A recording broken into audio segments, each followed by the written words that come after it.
Hello, welcome into the CHGO White Sox podcast presented by DraftKings Sportsbook, America's top-rated sportsbook. Download the app today and use code CHGO when you sign up. Welcome into a emergency pod. Oh, no, wait, it's not emergency. Damn it.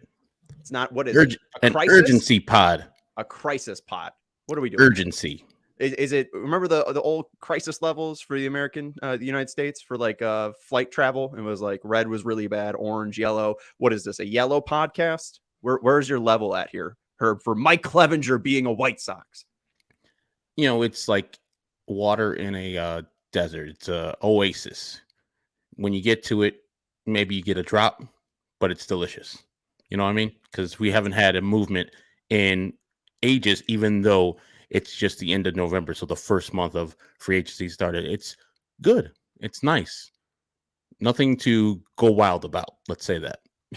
Well, maybe some people in the chat will go wild for us, and we will definitely let you know our thoughts here on today's CHGO White Sox podcast. I'm Sean Anderson, the host of the CHGO White Sox podcast. You can follow me on Twitter at Sean_W_Anderson. That is Herb Lawrence. Hello. You can follow him on Twitter at Ecknerwall23. He's our CHGO White Sox community leader. We talked about this a little bit on Black Friday, that this would be a bargain bin for the White Sox. We haven't seen the deal yet, but a lot of things on Twitter, especially I think one reporter from WAND said it was a one-year deal. And I think our guy Anthony Shulo mentioned somewhere, Ken Rosenthal said it was for around $8 million. So John Morosi, just said Clevenger's one-year deal is more than $8 million, $8 million and some change. So Mike Clevinger coming to be the fourth starter for this White Sox team. And he was just on your old team in San Diego. So what'd you make of Mike Clevenger's time? Because that was a big acquisition for them in 2020. Well, if you recall, let's go all the way back. It's all started here in Chicago. The reason why Mike Clevinger was currently or in San Diego, because of him being a knucklehead and Zach Plesac being a knucklehead in the middle of COVID, where all the players were restricted to either the ballpark or their hotels. These two hit the town in Chicago in the middle of COVID and had to be punished and told to go back to Cleveland via car, which is not that far. It's 5.5 hours. But, when you're used to the travel of Major League Baseball, it's a real punishment. And so real knucklehead activity there. That same year, the Cleveland Indians at the time and the San Diego Padres worked out a 9-player trade where Clevinger went to the Padres and then pitched a couple pitches for them, a couple of starts for them. Then immediately got hurt. I think he signed a extension for 2 years, got hurt, got Tommy John surgery, and came back in 2022 and really wasn't the same guy. Miles per hour were down, and he wasn't the guy who was filthy, where he can reach a 99-mile-per-hour fastball. I saw like his average velocity on his four-seam fastball, which he throws the most, of course, 51% of the time, was down 2 miles per hour from the time he came in 2020. So you could say that's coming off of the Tommy John surgery. That's just going to build up, but he wasn't the same pitcher. He really didn't have the snap on the slider. He added a cutter. I mean, being a teammate of Yu Darvish, how can't you? And so maybe getting him in the lab with Ethan Katz and the White Sox seeing him with the potential, being here in the AL Central so many times and a good stretch here in the AL Central. They think that there's some good players still in there. The only red flags I see, maturity, and he's not that young. He's 32 in December. Right. And the maturity thing, it is interesting because he just had another daughter in March too. So I do wonder what a third child would do to someone's maturity. And you did see at least a little bit more of a mature Clevinger when he was in San Diego. No, you did mention, I think on Friday, that he was being a little bit more mature than he was maybe in Cleveland.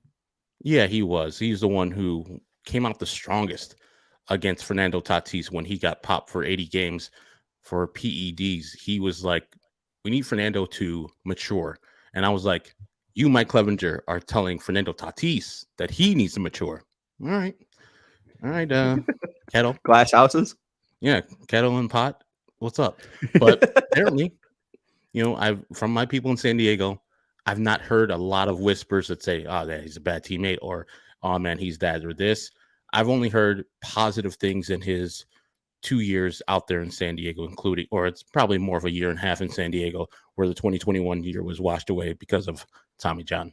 Yeah, and I do like Sydney's comment here, our guy Sydney Brown. Clevenger replaces Cueto in this rotation. I think he can give the Sox at least 5 to 6 innings a start. Again, I mentioned this back on, what was this, Friday, that he did have 200 innings in 2018. But outside of that, 121, 126, 114, and then obviously the short COVID year in 2020, where he pitched 41 and 2/3 innings.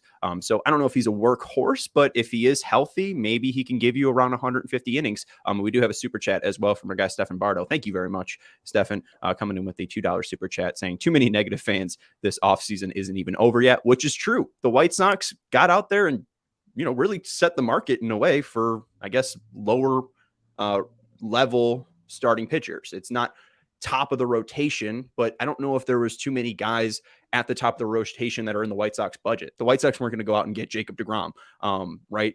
Them going out and paying Jacob deGrom $40 million a year makes no sense on a one-year deal compared to paying Mike Clevinger for a one-year deal.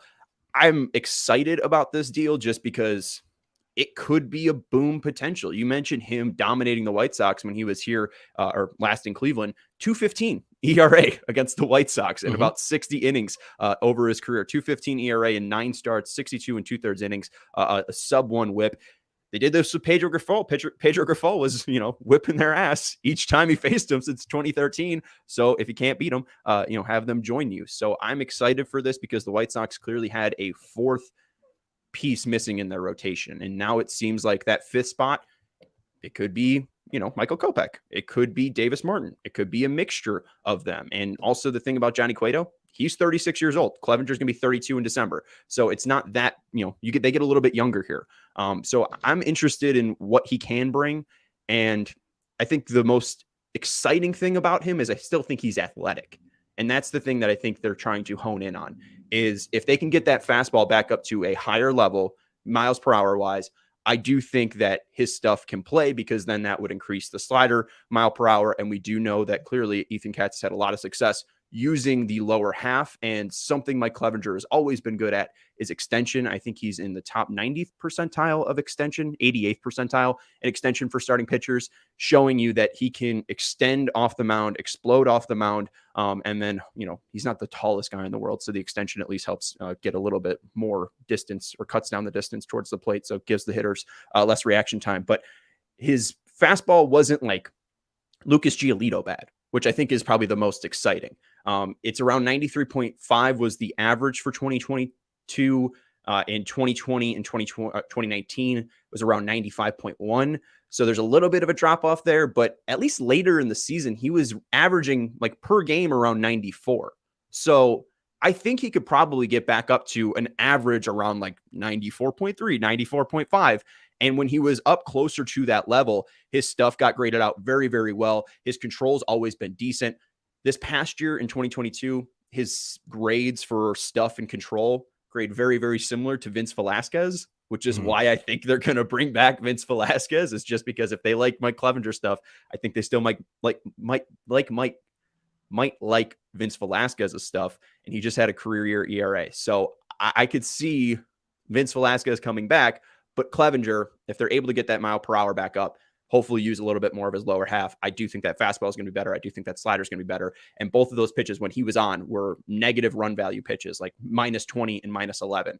Right now, they're about league average. So that velocity is very, very important to him. And we've seen Ethan Katz have success on helping pitchers get there. Like Dylan Cease, it took a little bit off of his drop on his slider, got a little bit more speed, and we saw what that did for him. So hopefully this could be a little bit of some Katz magic here, because I think that it might work for him. And speaking of Katz magic, what he needs to do is he looks like Lucas Giolito looked like in 2018, where he was the worst pitcher in baseball. I didn't say it right. Sorry, I can't do my Stephen B. Smith. It's Sunday. Worst pitcher in baseball. Yeah, I went to the line that game yesterday. My voice is a little rusty, but they gave it to Chicago's Big Ten team. Oh my God, they murdered those people. It was great to see. Clevinger is a little long with his delivery, and it's hard to repeat what he does. It's so herky jerky, knees to the chest, his back arm, his right arm goes all the way back to below his buttocks, and then has to come back up to the top of his head, and then he releases eventually. I would like a little bit more simpler, like Lucas Giolito's a little bit more compact after he came back from 2018 with the help of Ethan Katz in that offseason. So, Clevenger, is in California now, I would assume, still probably chilling around the San Diego area. Why would you go anywhere else? And we saw pictures of Ethan Katz up in Orange County right there. Just talk to each other. Say, hey, come on down. Lucas is here, whatever. We're going to get you right and shorten up that swing, because you could tell this deal, if it's a 1-year deal for $8 million and maybe a player option or a team option for the second year, this is a prove it deal. This is, hey, I'm going to showcase my wares for that last one big contract, maybe when I'm 33. And so he can probably listen to Ethan Katz and say, or Ethan Katz can say, hey, look, man, look at the man right here. Look at the man I got on my t-shirt. I got Sices on my t-shirt. He went from this guy to the guy that he is now. Lucas Giolito went from 2018 to 2019, 2020, 2021. Lucas Giolito, and then he wasn't anything when I didn't get to talk to him in the offseason in 2022. And if Mike Clevinger is willing to listen to what Ethan Katz does and get into his lab and let him just reform his whole thing, because I think it's a little too herky-jerky, too hard to repeat that motion over and over and over again. I think he can get better results, because his hard hit percentage went up a whole 5% from 34.6 to 39.1, so 4.5 from 2020 to 20, from 2020 to 2022. So something is amiss there. His fastball velocity is down, and people are hitting him really damn hard, harder than they've ever hit him in this last year. The breaking stuff sucks. I think that's the big thing, and I think the lack of velocity really, it makes it really difficult for people to, be off on that fastball, just because they can really mark away his slider, because it just doesn't have that extra oomph. But I think you're onto something here. Just because going back and watching some quick video, the first thing that I marked down was that he had a long arm motion. Like he brings it out, and this is even out of the stretch. He brings it out of his glove, down to his hip, up to his shoulder, and then over. The two big things that we heard with Ethan Katz doing for Lucas Giolito and Dylan Cease was shortening up that arm swing. So if he's able to shorten up that arm swing, we've seen it work for two other pitchers. It makes it harder to react for pitchers, or for hitters. Hopefully he's able to repeat it a little bit more. And like you said, the extension too. Like if you got the shorter motion and the long extension in the 88th percentile, that's going to be a hard ball to jump upon. And if he's giving you back to the 95 mile per hour fastball, mercy. I tell you what, these hitters are going to be like, man, Clevenger's out here doing things. And again, we talked about this a little bit in the Friday episode. Going from the West to the AL Central might bring back some positivity here, because the Cleveland team, there's not a ton of power to be found there. You look at the Kansas City team, same there, outside of maybe Vinny Pasquantino, and he could throw a slider, so he's good against Sal Perez. Detroit Tigers, again, he could throw a slider, so he's fine against Spencer Torkelson and Javi Baez. And then we're not really sure what the Twins are going to look like. So I do think, especially for $8 million, this is exactly what I thought the Sox were going to do. And it seems like there's a couple people that are a little bit off on this. Hulk Hogan's giant body part. Another old pitcher. Good Lord, Jerry can't help himself. I just think like people are driving in their car right now, or listening to this in post, and just aren't going to expect me to say Hulk Hogan's giant taint. Okay. I mean, I hope they're not listening to their kids, and I hope if you have to explain it to your kids, you have to explain it. Whatever. It's a body part, friends. We also got Matt here saying Clevenger too volatile for a rotation that already has question marks in Gio and Kopech. Need a more reliable arms to fill out the rotation. But here's the thing. That's the White Sox in 2023. No one is a guarantee. Tim Anderson just had his worst career of his year.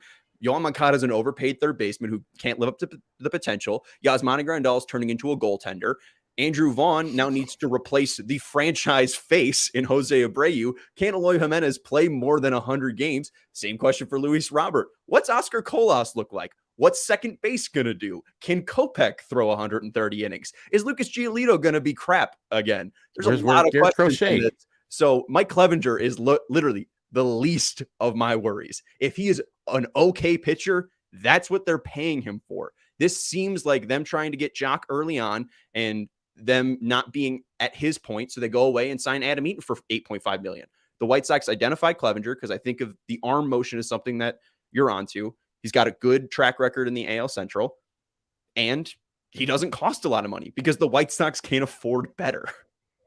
No, and they did the calculations, I mean, I would think Johnny Cueto will be in this neighborhood too, the 8 million plus neighborhood for free agency. And they're like, do we roll dice on if Johnny Cueto is going to repeat the performance he had for the 2022 Sox, or do we maybe find that ceiling that Mike Clevenger's really never gotten to? I mean, one year, I think in 2019, if you put everything together, is his best year, even though 2018 was a 200 inning year. So you can see more consistency. His only 200 inning year.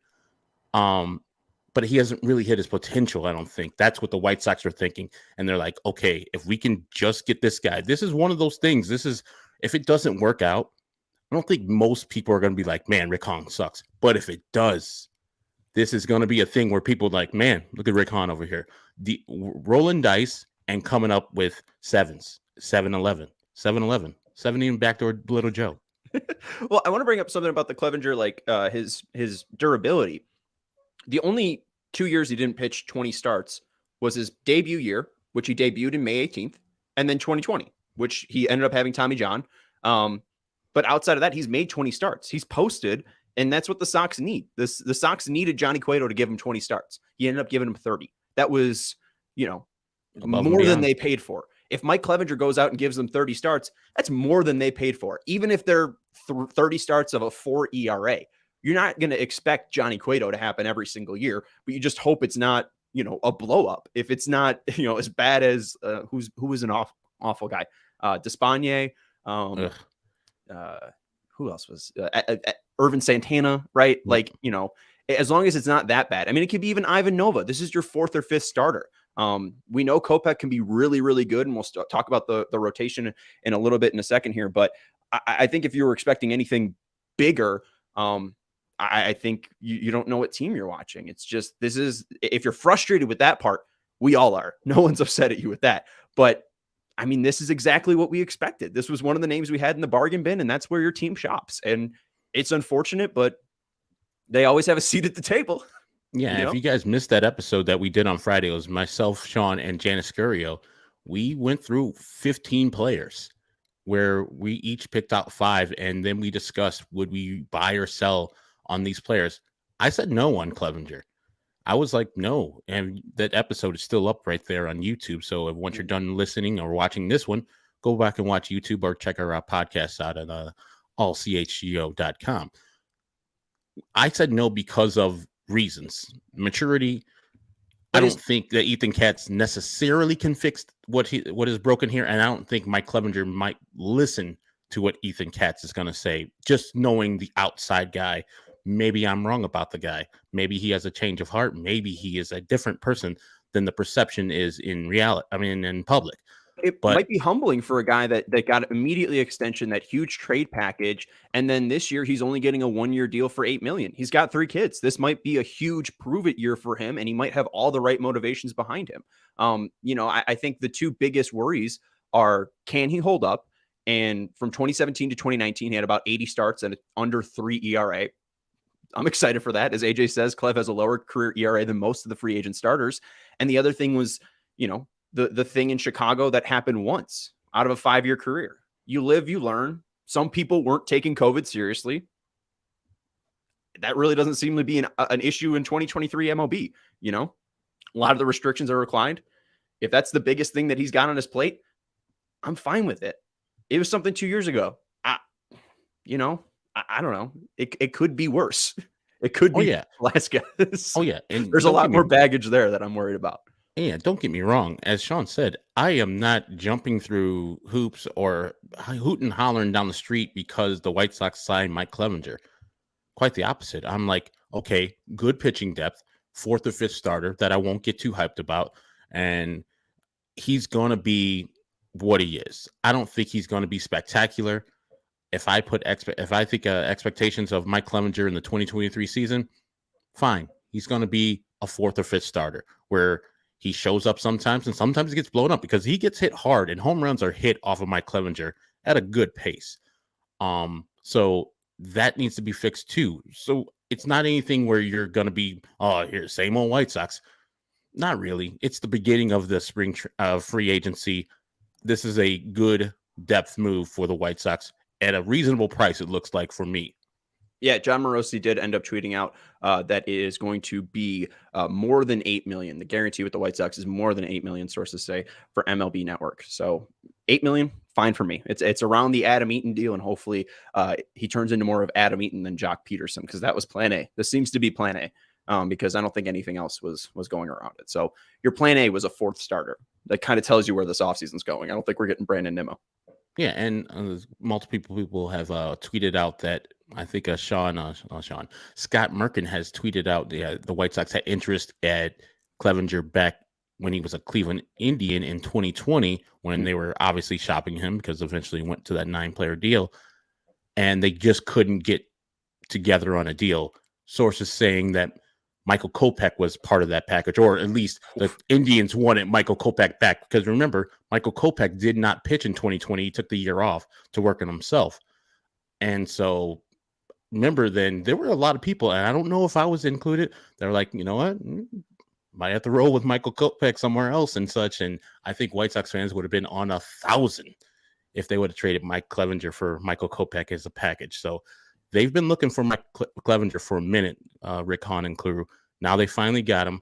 It's a solid signing, nothing to write home about, but a solid signing for a team that didn't have 5 starting pitchers that you would rely on in the major leagues. Now they do.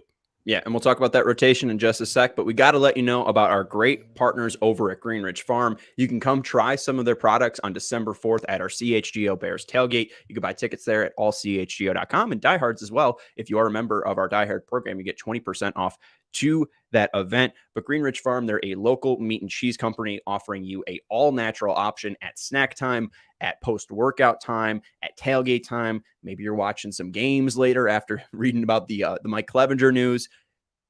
Have a meat stick. They come in beef, turkey. They also come in what's the spicy one, Herb?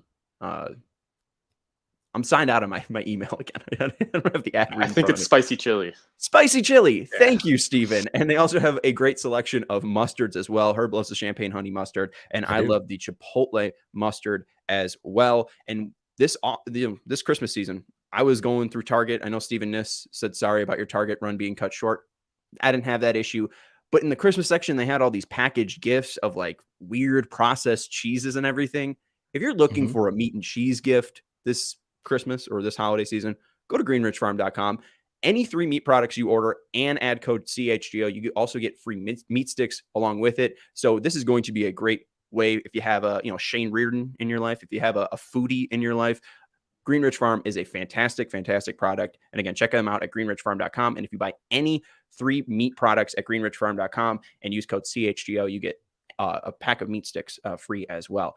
Greenridge Farm, simply natural meat. We also have our Cyber Monday deals going on at the CHGO locker. Everything right now is 50% off. Diehards get an extra 20% off. So if you want to become a diehard member, go to allchgo.com. You get a free t-shirt as well when you sign up to become a diehard member. And then you'll get basically 70% off our Cyber Weekend. We got hoodies on the store. We got all these great shirts, like the QB1 shirt. We got the Cubs shirts as well. If you're a Sox fan looking for some Cubs fans in your life, we got some Blackhawks and Bulls options as well. We got the 2 script shirts that I love, the red and black ones. And again, diehards get an additional 20% off this Black Friday and Cyber Weekend. What's that? And the spicy shirt. Yeah, you're right. Yeah. And then also, we are very, very proud to be supported by ComEd. They're powering this podcast. And if you are looking to be more energy efficient in your home, if you're trying to update some old lighting to some LED lighting, and if you are trying to power your home through your phone, ComEd can help you with these projects. They are the ComEd Facility Assessment and Lighting Program. And if you are looking to become more energy efficient, call them at 1-855-233-4500. And I'm going to double check that number because I think it might be wrong. But also make sure to check them out at comed.com/powering BIZ. They are fantastic, local, in your hood. I saw a ComEd truck very recently on my block, and I took a picture with the energy efficient truck. And they're out there trying to save you money. So if you're trying to update your lighting, if you're trying to update your home, check them out at comed.com/powering BIZ. All right, let's get into this rotation. So Dylan Cease obviously going to be our number 1 ace. Got Lance Lynn 2, Lucas Giolito 3, Mike Clevinger 4. Do the White Sox need a lefty? at that 5 spot, what happens with Michael Kopech? The expectation is at the start of spring training that he could probably throw about 85 pitches. They're looking for him to give him about 5 innings per start. So what do the White Sox do at 5 now that Clevenger's at 4? I think Michael Kopech's in the rotation.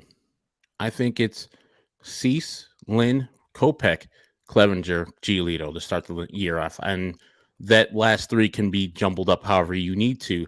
But you got to go with Michael Kopech. This is his first full starting year in 2022. He made it through for the most part unscathed with an injury at the end of the year to pretty much shut him down. But Michael Kopech's in the rotation for me. I would have loved a lefty to break up all this right-handedness.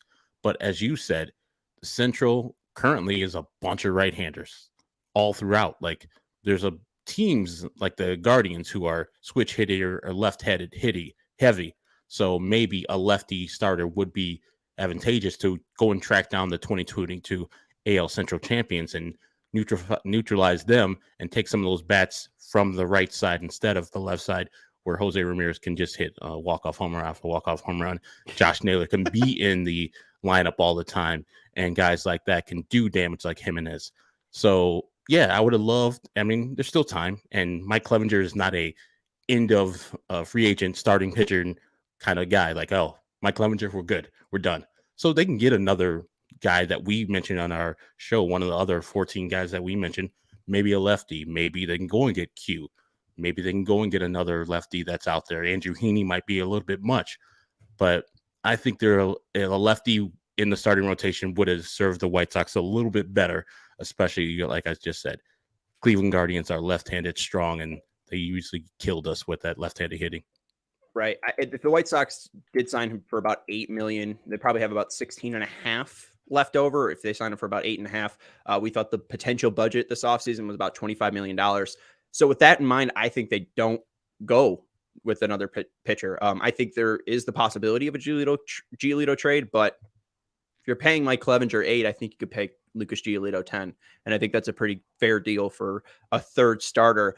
And if they're really going with this hybrid, we're going to make Garrett Crochet, Michael Kopech, well, wouldn't it make sense to have those two start? I mean, you could kind of force a lefty in that way. Maybe make Garrett Crochet, Michael Kopech's opener. I wouldn't hate that idea. And I don't think that this is going to be the new Vince Velasquez. Fred's asking that in the chat. I do think that they are pitching him to start. He can start games, and he's good at it. It's not like Vince Velasquez, who was having a 5+ ERA. Clevinger had one bad year. Everything else is golden. It's sunshine on that baseball reference page. I see what you did there. Thank you. But yeah, I just here's the comparison. I'll get to this now. Yeah, the Sunshine nickname comes from people calling Mike Clevinger Sunshine when he was a kid because of Sunshine from Remember the Titans. Herb, do you remember the Titans? I do. It's one of my favorite movies. Do you remember the Titans, Sean? Never seen it. That movie was after I was born, and I couldn't even tell you how many Denzel movies I've seen. I'll be honest with you. Jesus Christ. You've never seen Remember the Titans? No, I was 3. I wasn't really around.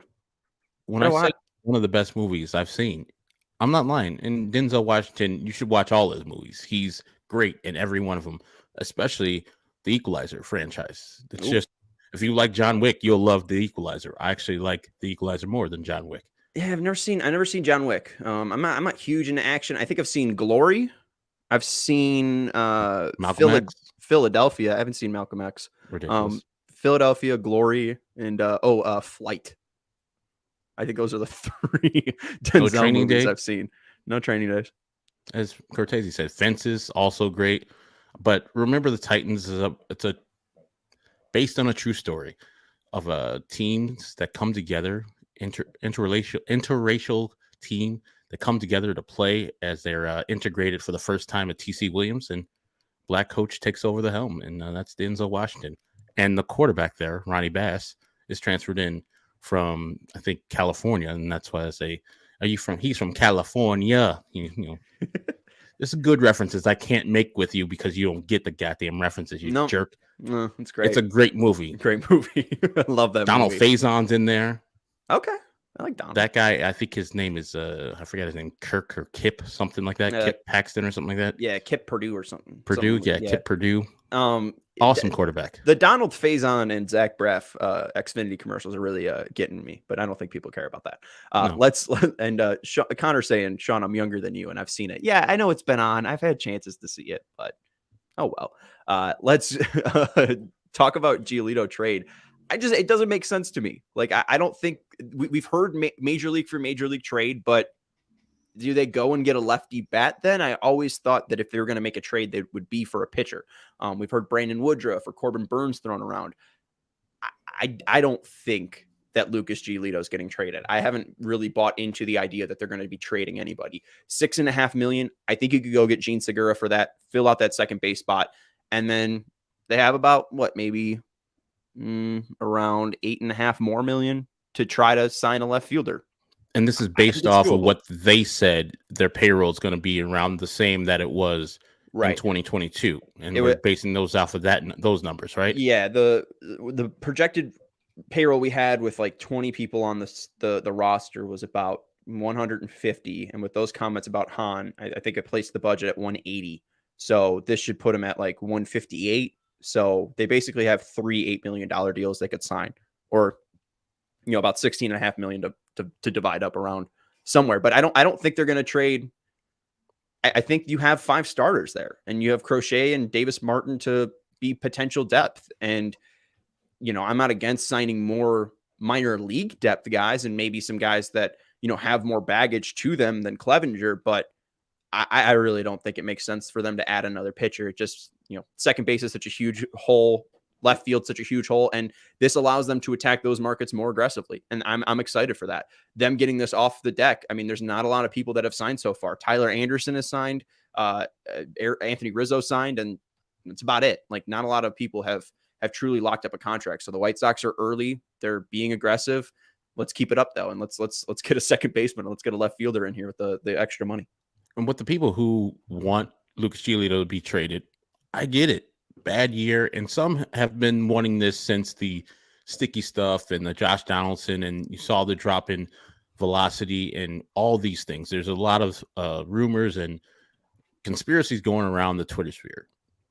But if you want him traded, just think about what you would think the upside of trading Lucas Giolito is. What is the upside of trading a walk year Lucas Giolito with a full year of having his guy by his side and Ethan Katz? What's the upside of getting whatever you're going to get from the other team? It's going to be garbage players, mostly probably middle tier prospects, or a failing major league player that's a change of scenery type of prospect, that type of guy. You're trading him at his lowest point in his career. What are you going to get back from him? And so it doesn't make sense. And I understand the White Sox are a team that doesn't make sense either, so they might as well do it. But I'm trying to find a way where there's a positive in trading Lucas Giolito, because there isn't one for me. The only positive I can see is you just don't like Lucas Giolito. It's addition by subtraction. Anybody else, and you feel that anybody else, even Davis Martin, can do what Lucas Giolito did in 2022. Yeah, and there's how much can he just bounce back with a good offseason?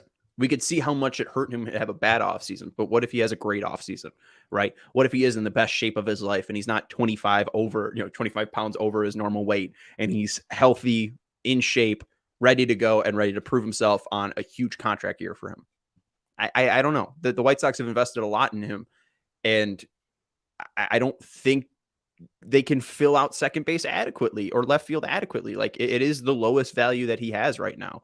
So I think the Sox should absolutely, with this Clevinger signing, just roll with 5 right-handers in their starting lineup and call it a day, because I think this is a fine rotation. And again, like, Giolito, I think, has the most value to the White Sox. He's a cheap, good starting pitcher, and I think that he's got more upside than that. If the White Sox want to be World Series contenders, they have to fix what's in house.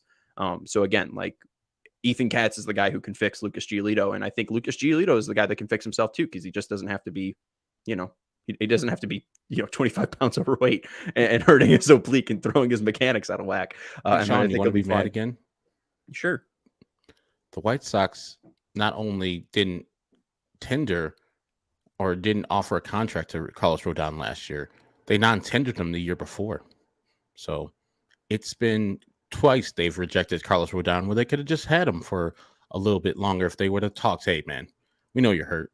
Here's a longer term deal. I know he's not going to go to free agency, but they've treated Carlos Rodon so poorly in the last couple of years. I think they could have had him for a cheaper deal if they would have worked out something before this and still had him on the roster when he would have exploded in 2021, what he would have had is 2022 and probably would have still been here. But I think they mishandled that situation multiple times there and the relationship multiple times. And so they wouldn't have going into 2023 5 right-handers if they would have handled the Carlos Rodon situation a little bit more delicately and, saw him just dealt him a little bit better. I think he was ready for explosion. He was ready for a takeoff, not the Carlos Rodon that showed up in 2021. I was not expecting that. I don't know if anybody was. Right. That's the thing. But he was just way too good to be the guy he showed up to be in 2020. When they non-tendered him in 2020 or after the 2020 season, I don't think anyone batted an eye. I think it was expected. And I didn't think it was expected. For them to non-tender him, he was so bad. He was so bad in 2021. Yeah, but he had just come back from injury. He just come back from Tommy John. And that's not the guy that you got out in Oakland or the guy you got in Cincinnati. But I don't think after what he showed you and with his lack of health, I don't think you can – in 2020, the 2020 offseason, offer him like a 3-year deal. Like, I mean, you're throwing money away at that point. You didn't know what he was. No one expected 2021. For him to have that health, I mean, people were even doubting it when he signed with San Francisco. Like, he just gave you 2 of his most healthiest years of his career. I mean, can he do that for a 3rd straight year? I think he can. And I regret the White Sox not making that qualifying offer, but going back to 2020, I think that's too big of revisionist history. No, I just want to get my pound of flesh. They messed up there too. Yes, they should have got the draft pick for him. That's a definite. I mean, what was it? Like $8 million? It wasn't that cumbersome that the White Sox needed to tender him that year in the fall of 2020. I think it was like 3.3. Yeah. It wasn't that much, but they still got him back for a 1-year deal. Even if they tendered him, it would have been a 1-year deal. Mm-hmm. So, I mean, either way, he was back in 2021 on a 1-year deal. But I'm saying the relationship would have been better. Like, you let that man out in the cold for a couple months. But he seemed willing to come back. He seemed like it lit a fire. I don't know. He never really made any disparaging comments to Chicago. I don't know. No, I'm just saying, like, they could have had at least that relationship. You got to realize that guy had his worst career up until that point. He was the 3rd overall pick, and I don't know what DFA in order to non-tendering a guy that is that high does to him. He came back and with a vengeance and did his job and got a free agency. Yeah, non-qualifying him was dumb. It was really dumb. I don't know who did that. If that's Tony, if that's Rick, if that's Jerry, or the combination of the 3. But man, we could have just had a solid guy. Let's not remember what it would have been in September. It's September. I mean, he came out and was throwing 92 very effectively against the Reds in late 2021. But again, that went into their thinking as well, is that they just didn't trust him, especially because that great year in 2021, he wasn't even fully healthy for the full thing. So I don't know. I'm the White Sox apologist. The Rodon thing really bugs me for the fact they didn't make a qualifying offer. I don't think we'll actually ever get a true answer on why they didn't do that. But I can't let that take up my brain space any longer, because I will just jump off a bridge if we continue to talk about it. I do want to just, again, let you know, ComEd Energy Efficiency Program is committed to helping families and business in the communities we serve manage energy usage and lower energy bills. Again, go to ComEd.com/powering-BIZ, and you can call at 1-855-433-2700. I really did butcher that first one, so I just wanted to make sure that we really gave ComEd their proper love and proper read there. Also, want to make sure, with the sunshine coming to Chicago, Herb, what do you need? Umbrellas or shades. Shady Rays, baby. You need some sunglasses. Shady Rays never understood why sunglasses were so expensive, so they set out to change that with their fantastically durable sunglasses. They have high optical quality and clarity, and they are just as quality as the expensive brand designers, but you're not going to get a good deal on those expensive, brands and designer sunglasses. These Shady Rays have over 200,000 5-star reviews from people just like you and I. They have a fantastic protection program where if you break them day one, they will replace them no matter what. If you don't like them, you could send them back and they'll guarantee your money. Shady Rays wants to make you happy, and these sunglasses absolutely will make you happy. They have styles that match the brands and the designers, and again, the quality of them are very, very high notch. So check out their deepest deal at shadyrays.com. Use code CHGO to get 2 pairs for as low as $54. It's buy one, get one free. $54 for 2 pairs of Shady Rays sunglasses. You could use the deal or code CHGO at shadyrays.com.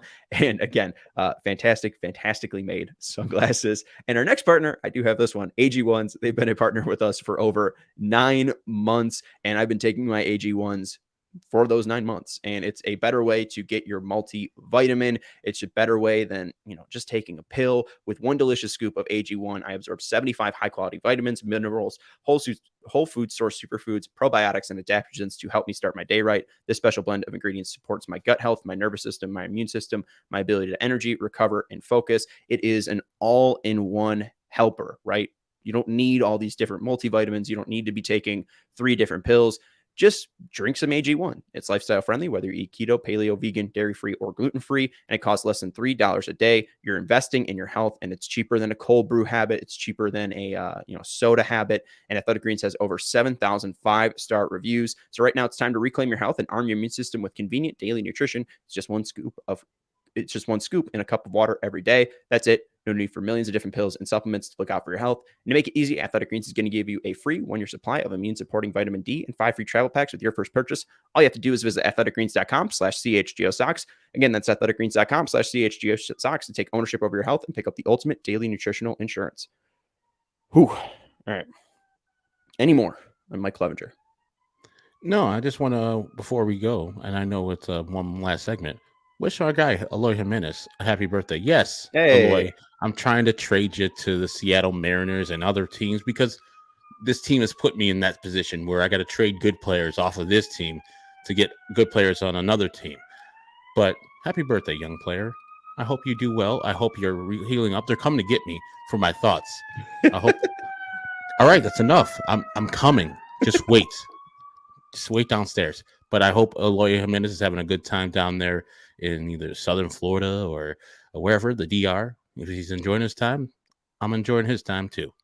Well, did you see he got clearance, and I think he is on the DR World Baseball Classic roster, and also Yoan got clearance to play for Cuba as well.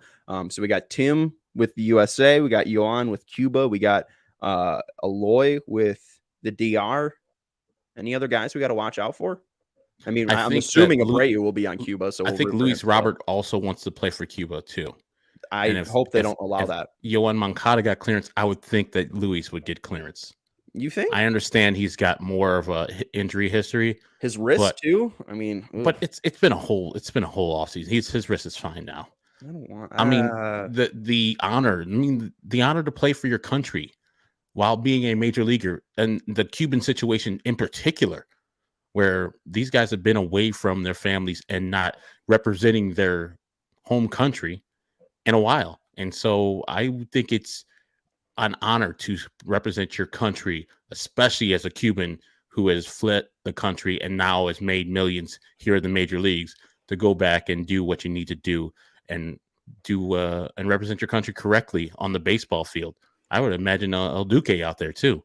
I know he's like 70, but I know Duque's got some mileage in that arm. Yeah, where's Fernando? Where's Fernando Rodney playing?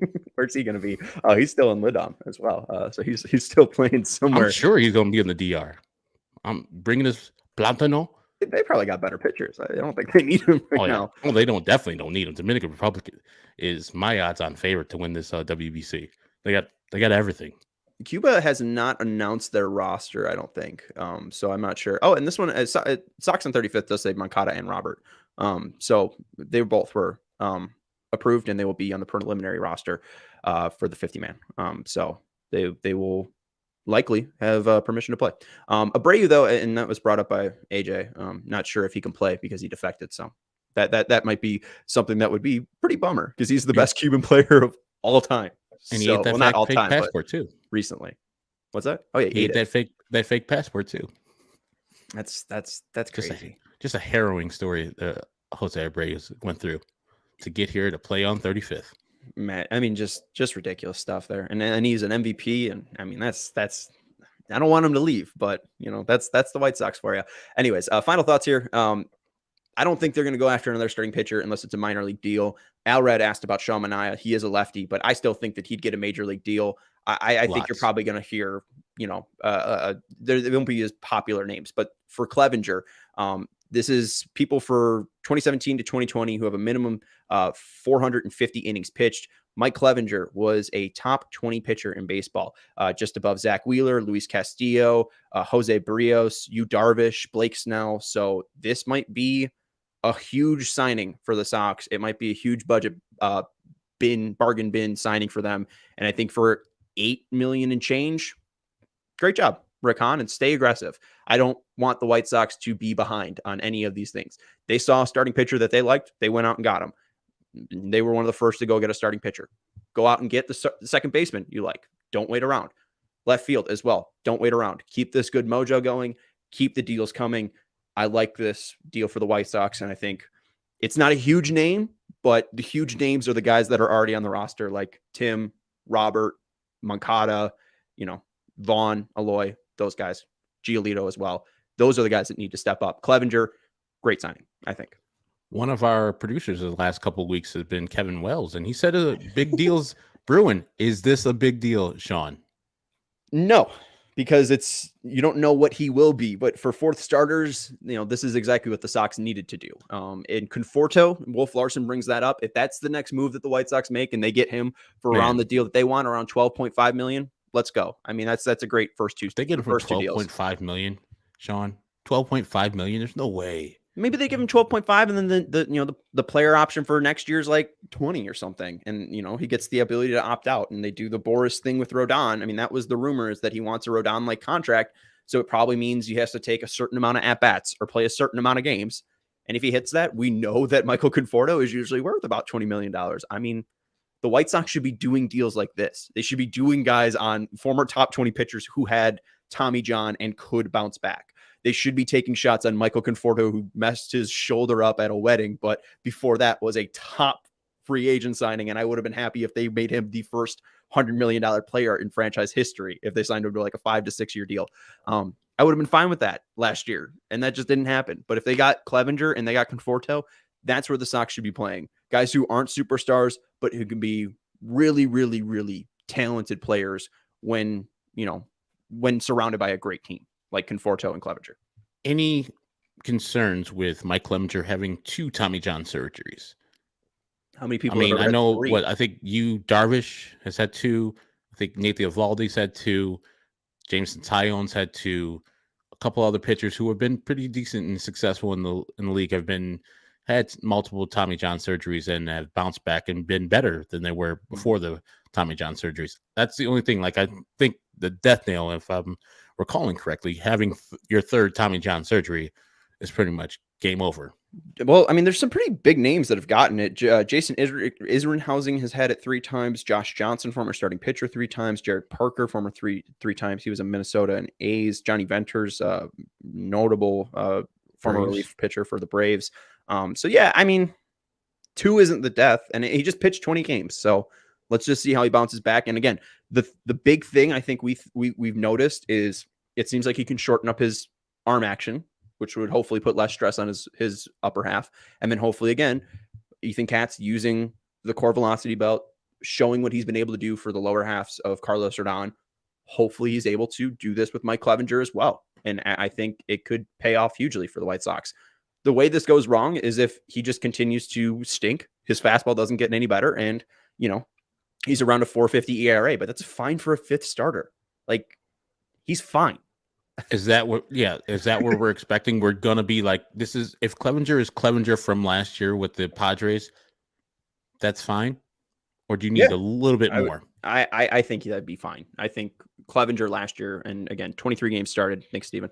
114 and 1/3 innings pitched, 7-7 record, 4.33 ERA, 119 WHIP, 91 Ks, 35 walks. That's fine. I mean, that's Johnny Cueto-ish. I mean, if Johnny Cueto was just worse, and I mean, he's not going to be going up against the Dodgers and the Giants and who else? Padres who's on, but Rockies as well. He won't be pitching in Coors. I'm fine with it. Let's go. And I think it's something Sox fans should be excited about. But they haven't gained my trust back. You still need to figure out left field. You still need to figure out second base here. Indeed, and there's a lot of room to improve. Like if you look at his percentile rankings, only like 3 of them are above average. With the extension you said is at 88 percentile. His fastball spin is at 71 percentile, and then his walk percentile is at 57.